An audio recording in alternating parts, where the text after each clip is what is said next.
Hello and welcome to Let's Build Zelda. In the premiere of this series, I'll be tackling the goal any good Hyrule should tackle, Hyrule Castle.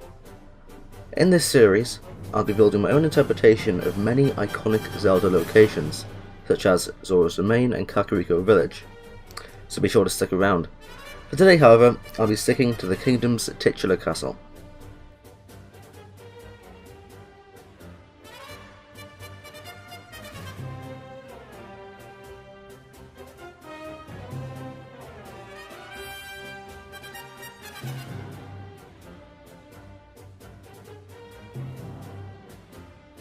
Laying the foundations and doing the ground level framework wouldn't have taken so long if I didn't make so many mistakes.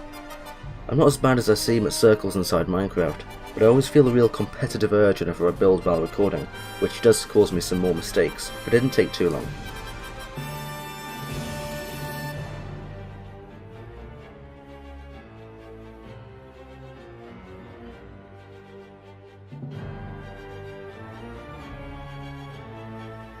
The inner couple of circles represent the area the sanctum will be located in, or in other words, the throne room.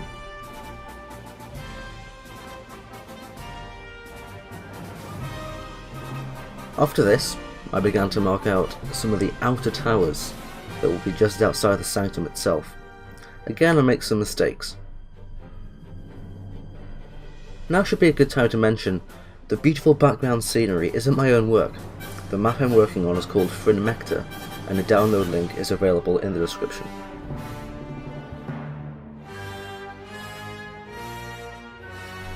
Now you can see me marking out an octagon.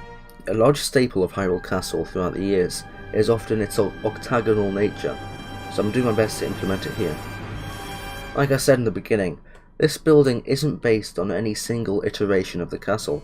I'm combining lots of elements to make my own version, although my initial idea stage is taking a lot of inspiration from the Twilight version.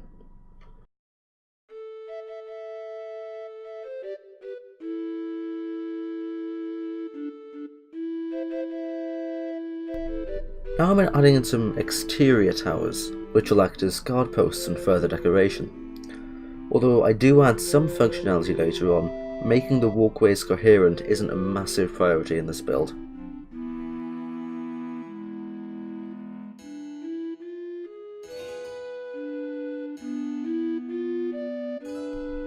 Here I'm putting on some framework for extra decorations along the wall, and also an outline for another octagon which will act as a large outer platform on which you can walk.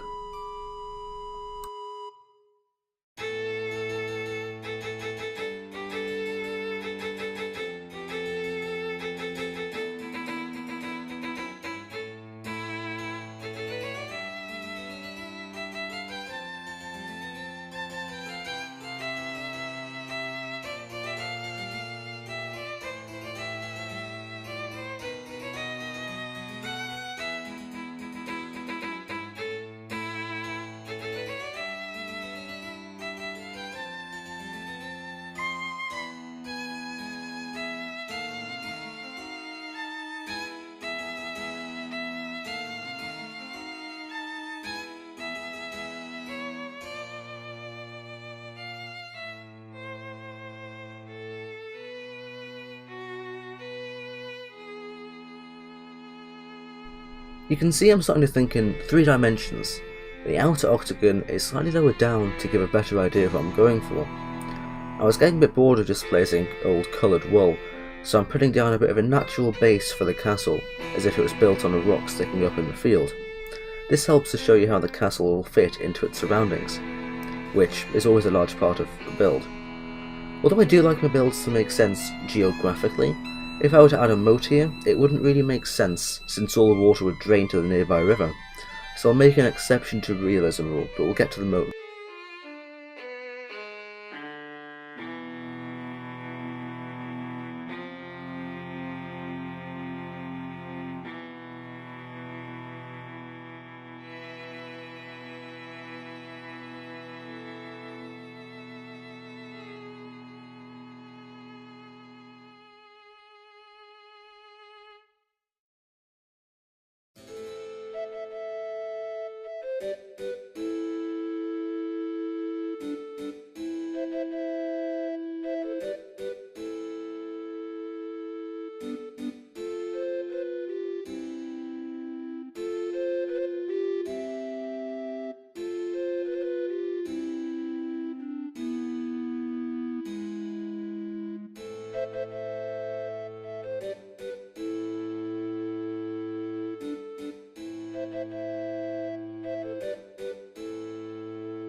After my little break, I went back onto the build itself, and I started to input some of the wall sections and also fill out the walkway. An idea behind the width of the walkway was that it could be used not only for guards, but also barrels or storage of materials.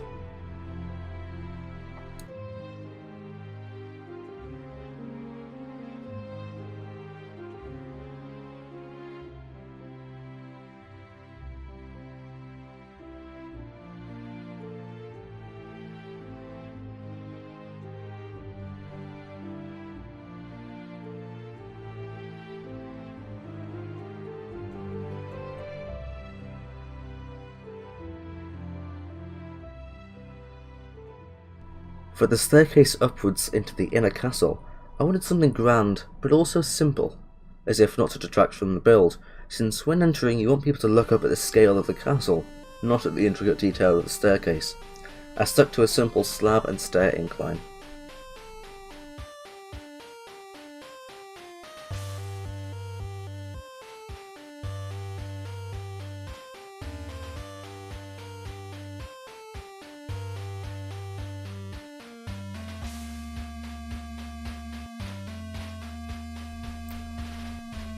Developing the walls even more, I build them up to their final height, already giving a feel of just how large this truly will be. Now it's just a deal of filling the rest in.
With the outer walls built up, I fill in what will act as a walkway with some simple stone slabs.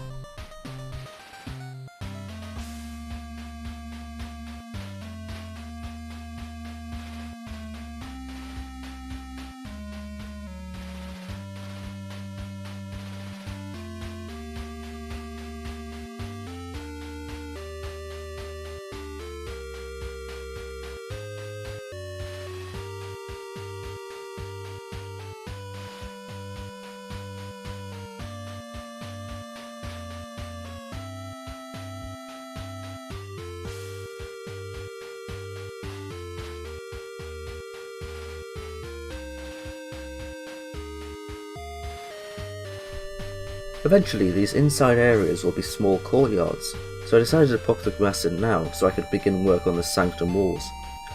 You may notice that I decided to remove the entrance from the backmost wall, as there'd be no place for a throne otherwise, it would just be an entrance. Now there are only 3.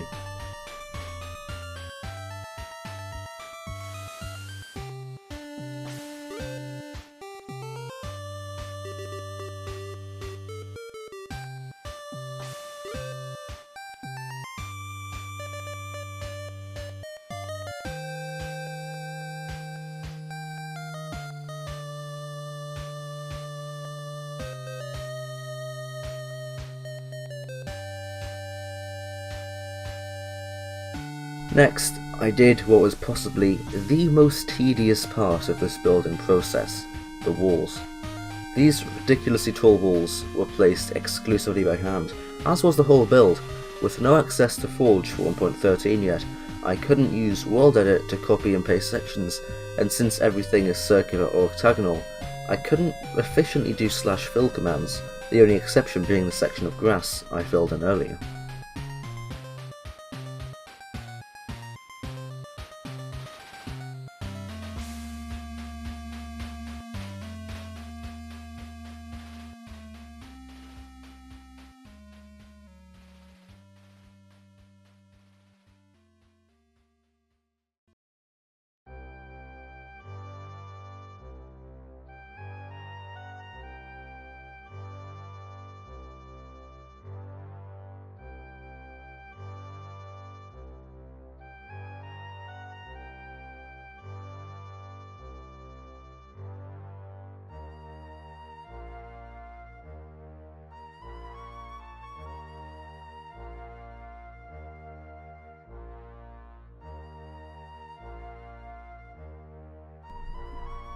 The roof.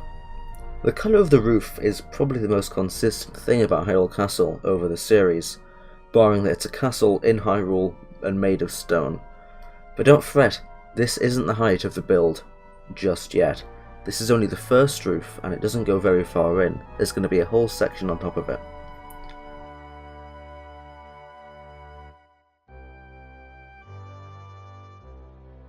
I should note now that with a lot of repeating sections, for example, the roof is the same on all 4 sides. I won't make you sit through all of that. Often I'll just do one small section of it and then copy it over in between cuts. In most cases I'll provide a small panorama to show off how the castle's getting on.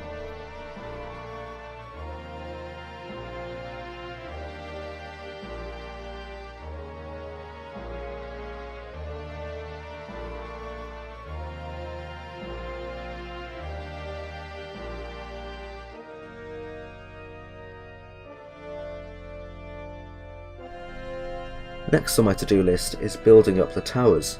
They're going to be just about as tall as the lower roof I just filled in. The orange wall represents what will become what are known as flying buttresses, the supports that lead upwards from the towers to the castle. They're found commonly on 16th and 17th century architecture, like the Gothic Strasbourg Cathedral.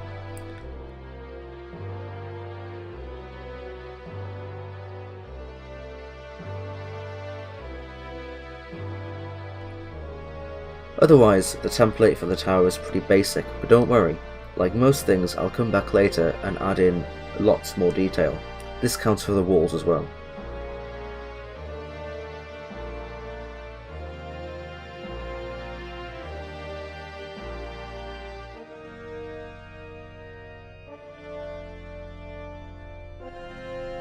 For the roof on the tower, I experimented with something that went in before sloping up, but it doesn't look great on the smaller scale, so I just stuck with the standard cone roof.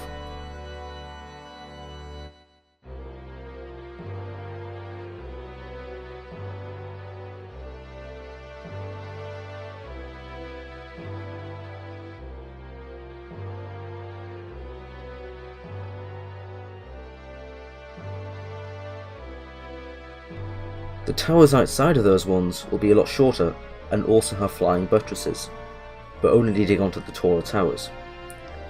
I settled for a 2x2 base on this one, making it a bit harder to work with, but also adding some more visual diversity to a build that will become very apparent later on.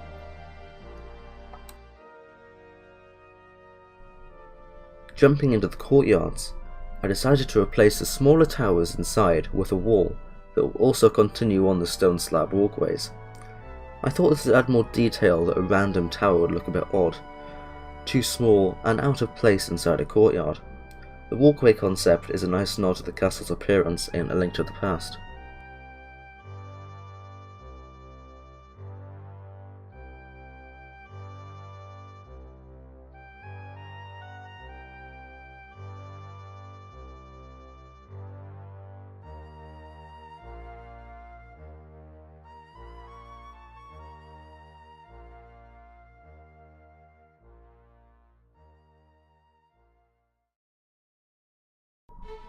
The walkway will enter the sanctum through a doorway and lead to an upper balcony area.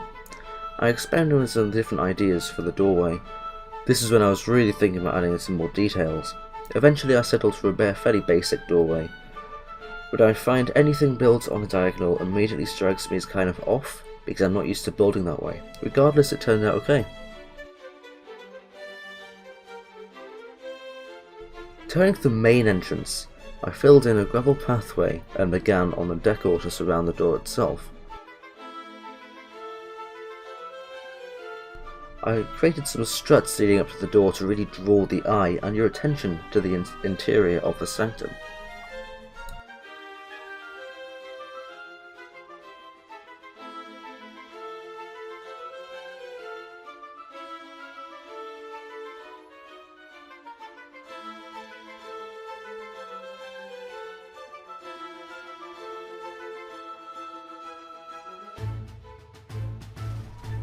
The interior is slightly raised from the base of the hill we had earlier. My main inspiration for this room was the sanctum from Breath of the Wild, which is very grand and has decoration on all sides, but the attention would really be drawn to the centre of the room, where the throne is if it wasn't for Ganon's egg.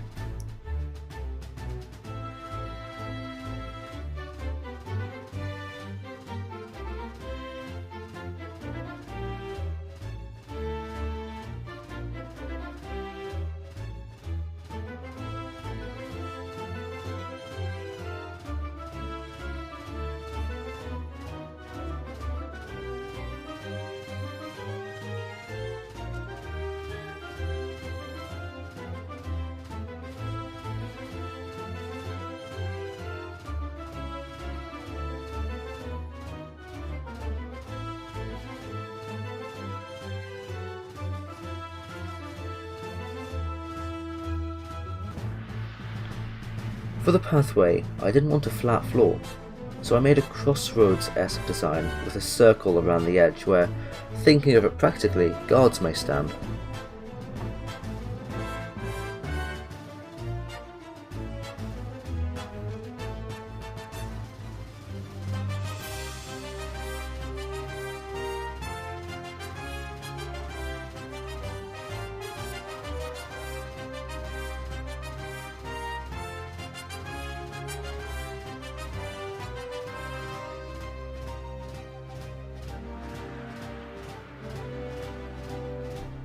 Now you can see I'm putting in the aforementioned upper balcony to which the walkways lead to. Up here it doesn't really have much purpose past aesthetics, but it's a nice other dimension to add to the build.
I'm not happy with the throne I make here, but I go back and change it later.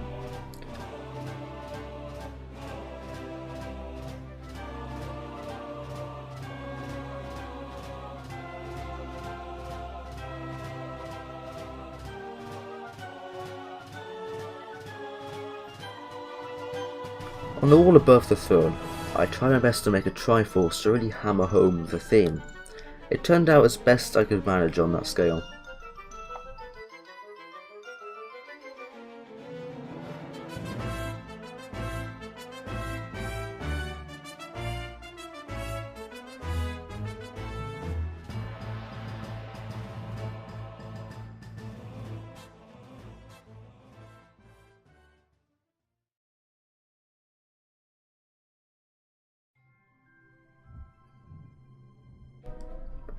I didn't want the walls to be bland or flat, so I made an indent with some andesite pillars. I experimented with some grayscale blocks and some touches of dark blue with the coral stone and cyan terracotta. You can see the cute 3-block Triforce hanging on the wall there as well above the doorway.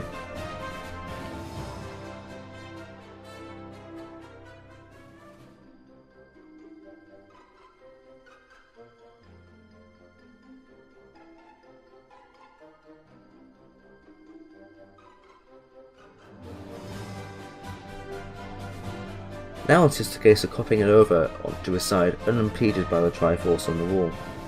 It works well and does its job of supplying detail without drawing attention by using fairly grayscale and bland blocks.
If you'll recall, I decided to remove the back entrance so as to allow a throne, and I didn't want the back side of the castle to look bland or uninteresting, so I added another tower. In a tenuous reference, this is similar to the 5 pillars surrounding Breath of the Wild's castle. I'm just impressed with the usual tower template again.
It's time for another layer. I build up another cylinder to add some more height to the castle. The top has a sort of slope up to the next part to stop it feeling so blocky. On the top, I made a little plateau, then for some final height, plan out the final small tower. For now, I would have 4 little ones surrounding it, but they'd later turn into small supporting walls, not unlike the changes in the courtyard.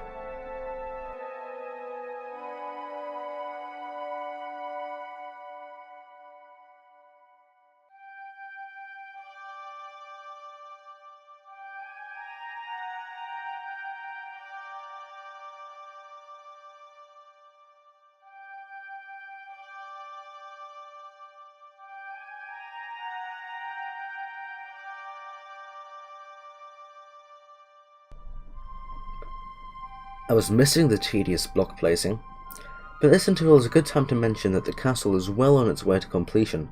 Pretty much all of its main structure is completed, but fear not, a lot of detail is yet to be added. The towers still need detail, as everything does.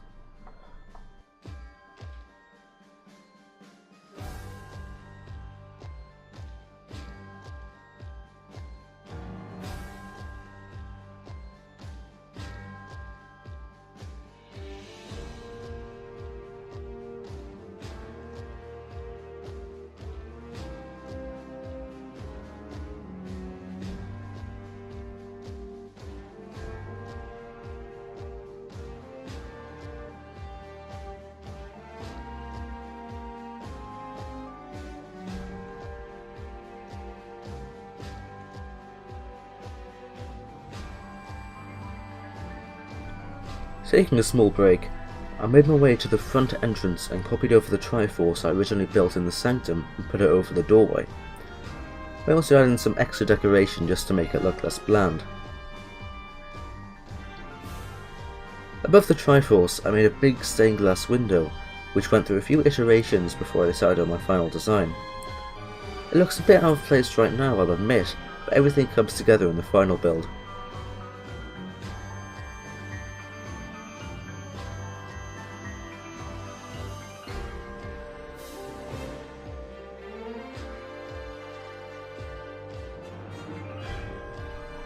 In my usual confusing manner of doing things, we're now yo-yoing back up to the top of the castle, putting on the final spurt of height. It's an awkward angle to see, but I made the base of the roof an octagon rather than just another circle, which definitely switched things up.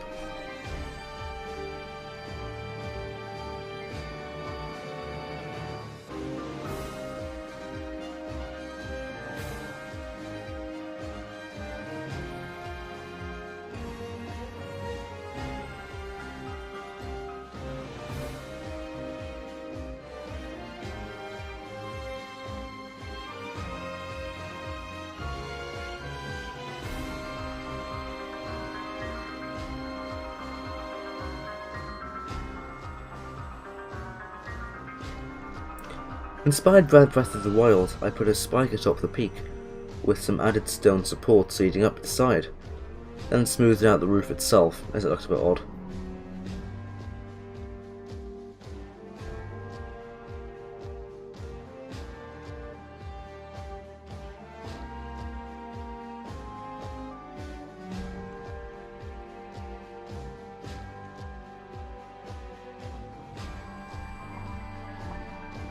You can see how it's really coming together. You really get the grandiose nature of the build.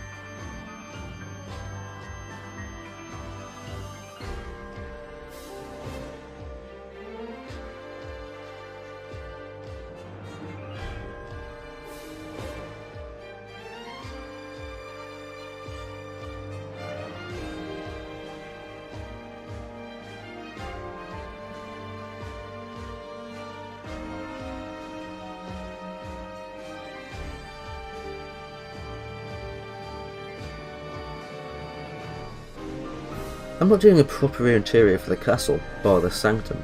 I'm just doing this to make it seem real and have a light source coming out the windows, although for later windows I just put a light source at the bottom and black it out. Welcome back to the sanctum. Now I'm working on the balcony area, making a guideline for where the actual balcony will be and where the ceiling will start. The ceiling was trial and error mostly. The inspiration for this part came mainly from Breath of the Wild's ceilings inside the castle, which are red and a pale grey colour. I didn't want a perfect dome, I wanted a slightly sloped one, so it was just a case of placing blocks until it looked right.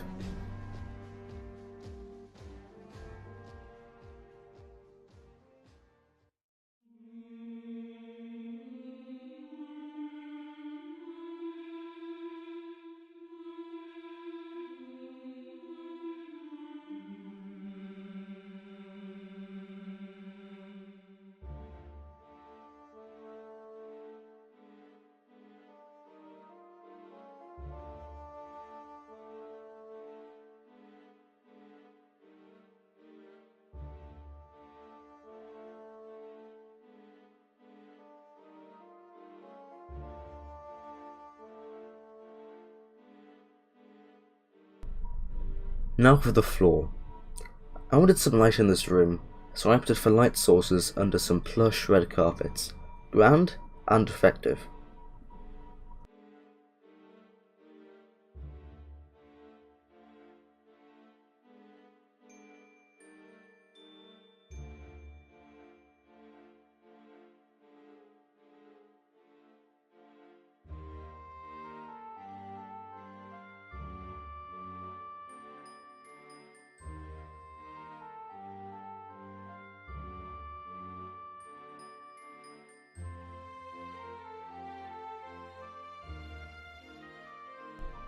The original plan for this room was to mirror it completely in the floor, so the holes you see act as a mirror. I thought it would look awesome, but sadly without anything to help, I opted out of that idea since I'd have to replicate everything by hand, which would raise a few problems and also probably be done incorrectly since I am famously incompetent. Instead I did a layer of opaque ice, then translucent ice, then white glass. I think it's the closest to a non-reflecting mirror you can get in the game, and I'm happy with it.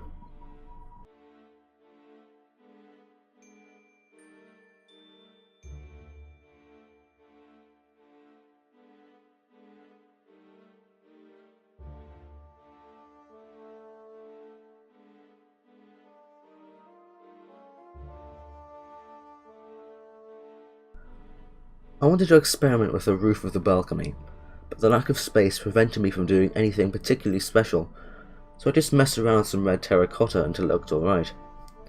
With that said, I knew my space boundaries for the rest of the main ceiling, so off I went. I chose good old clay, as it goes well with the earthy red. I also lined it with some dead coral, a nice grayscale block, and mixed in some variants so it's nice and detailed.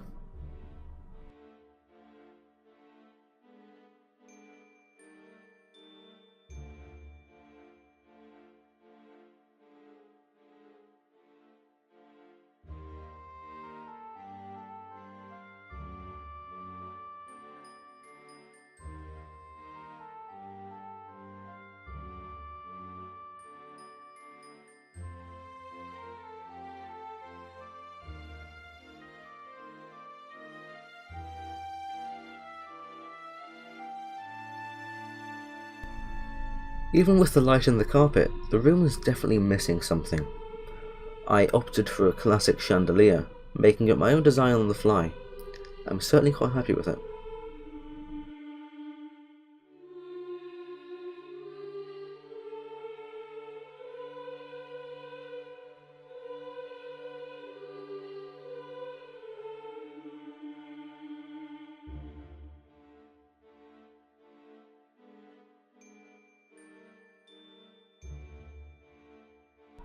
I quite like the stained glass window from earlier. I wanted another one above the throne. It turned out pretty cool. I attempted to do the design present on the Hylian shield. I sort of failed, but it still resembles it. The window needs some decoration on the outside too, and so did that wall, given the absence of an entrance. But these beefy supports are something that I'll come back to change later.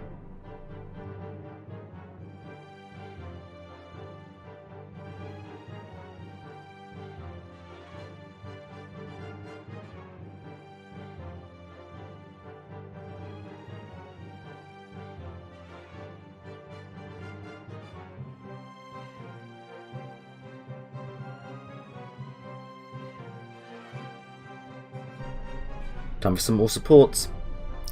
Now, working on the smaller towers was a bit of a pain due to my choice to work with a 2x2 centre, but I stuck with it for the challenge.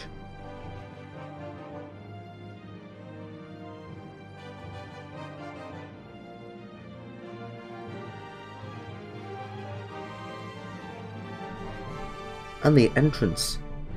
The two little things poking out on each side looked odd, so I added a simple dome-like roof to top them off. I also do like the entrance up, popping in a miniature triforce and some good old stone slabs.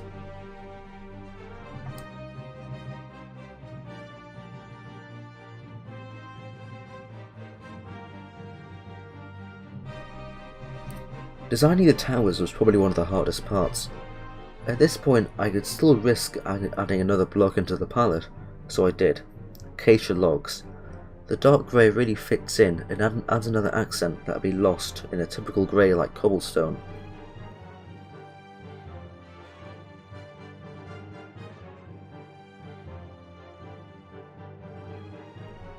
I also added in some more advanced braces for the roof, rounded off the bottom of the part that had sticks out the top, and added some more windows on the way down.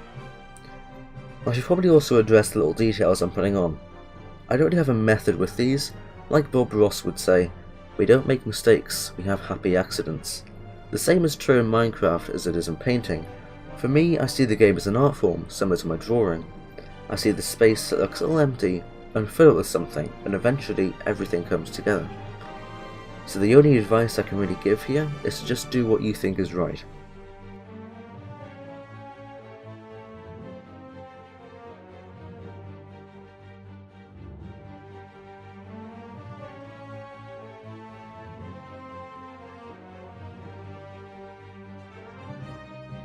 Back to the tower, I thought they were still missing something.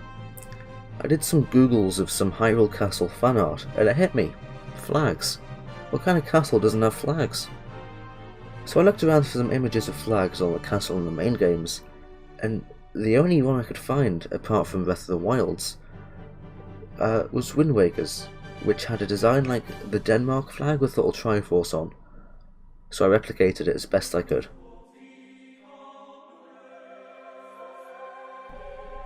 It's about time to work on the main structure itself. Here I'm adding in some polished andesite pillars to make the outside seem a little less flat. There I add in some vertical version of the same flag, which looks quite good. The ascending-descending pattern of stone bricks I'm making here was just to fill out some space, but I ended up liking it so much it's on a lot of the final build. Interestingly, and probably quite tenuously, it kinda looks how the theme sounds.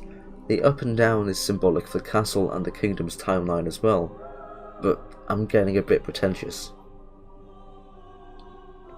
As with the towers, I add in a stronger looking roof brace.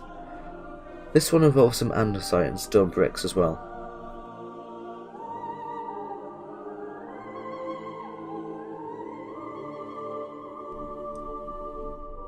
The smaller tower wasn't the most tedious, but it was the hardest to design. I couldn't have a window that didn't look too wide for the small scale of the tower, so this one was unfortunately windowless. Again, with the decor, it just kinda happened. I had my palette, and I just built.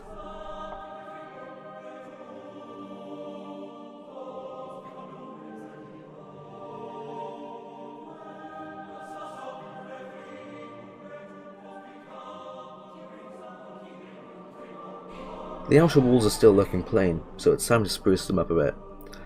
Just as with the main building, some andesite pillars should break up the mundaneness, as well as some battlements on top of the walls, which are surprisingly lacking from the castle, but they really do help.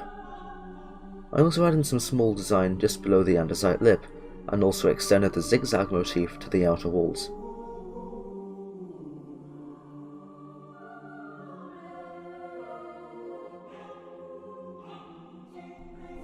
Although the main entrance is decorated with a triforce and a stained glass window, the side ones are still missing something. Here I had a big window that, for ease, has no sight into the interior. Some mindless decor also happens here, as well as a small pot plant type area that the camera doesn't just quite catch due to the angle.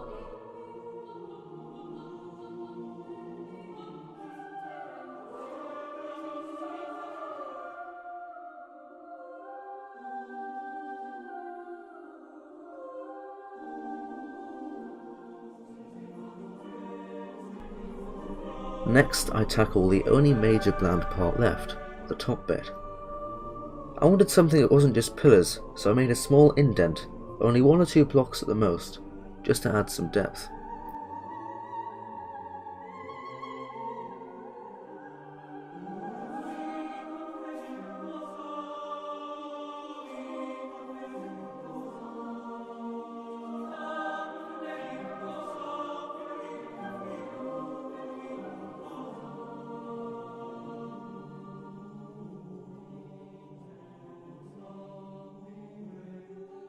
Again, I did some zigzags just for some detail.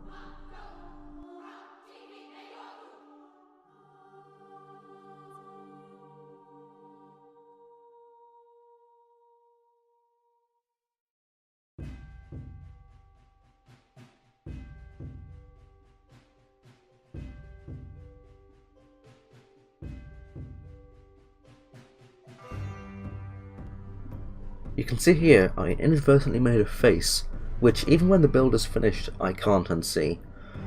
The detail here is fairly generic, but did cause some more thought than usual. I wanted something different than the other wall decorations just so the build doesn't stick together. I added a large glass stained window, and just put some more combinations of slabs and stairs in that slick together to make something that looks half decent. When I'm having a good day, that's all my building is. Happy little accidents.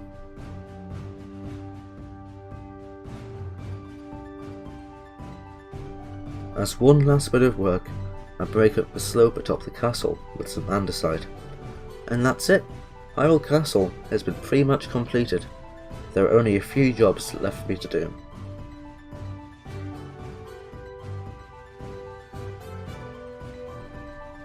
There we have it. Hyrule Castle, the finished product.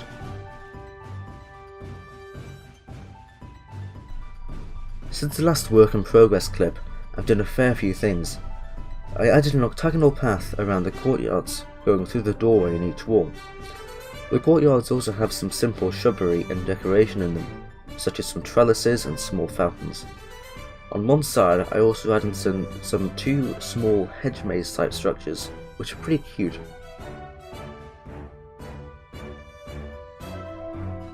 The cobblestone walls outside the keep have also been updated to look a little more complicated and less bland.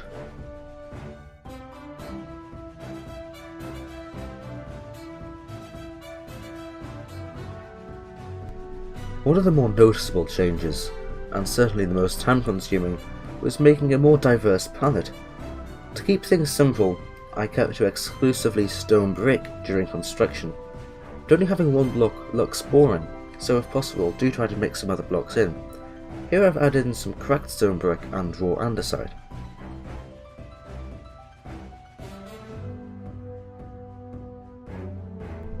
The throne has also been updated.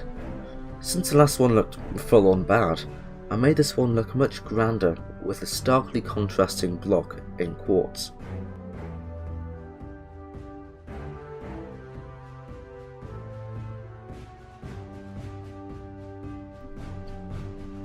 All of the windows on the castle have been lit despite the lack of a real interior. This makes it look quite nice and cozy, but still grand during the night time.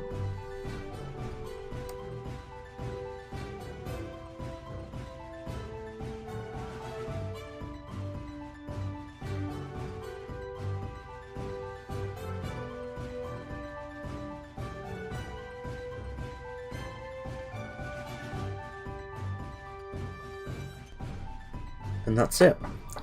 If you're interested in seeing me build more Zelda landmarks, be sure to subscribe and keep an eye out for the next episode, where I'll be tackling Hyrule Castle Town. It's bound to be a massive project, planning a fully working town, complete with popular features such as Telm's Mart and the Happy Mask Shop. Also in the next episode, I'll be finishing the moat, since I need to have an idea of where the town will be before I start building it. But for now, I'd like to thank you for watching, and I'll see you in the next episode.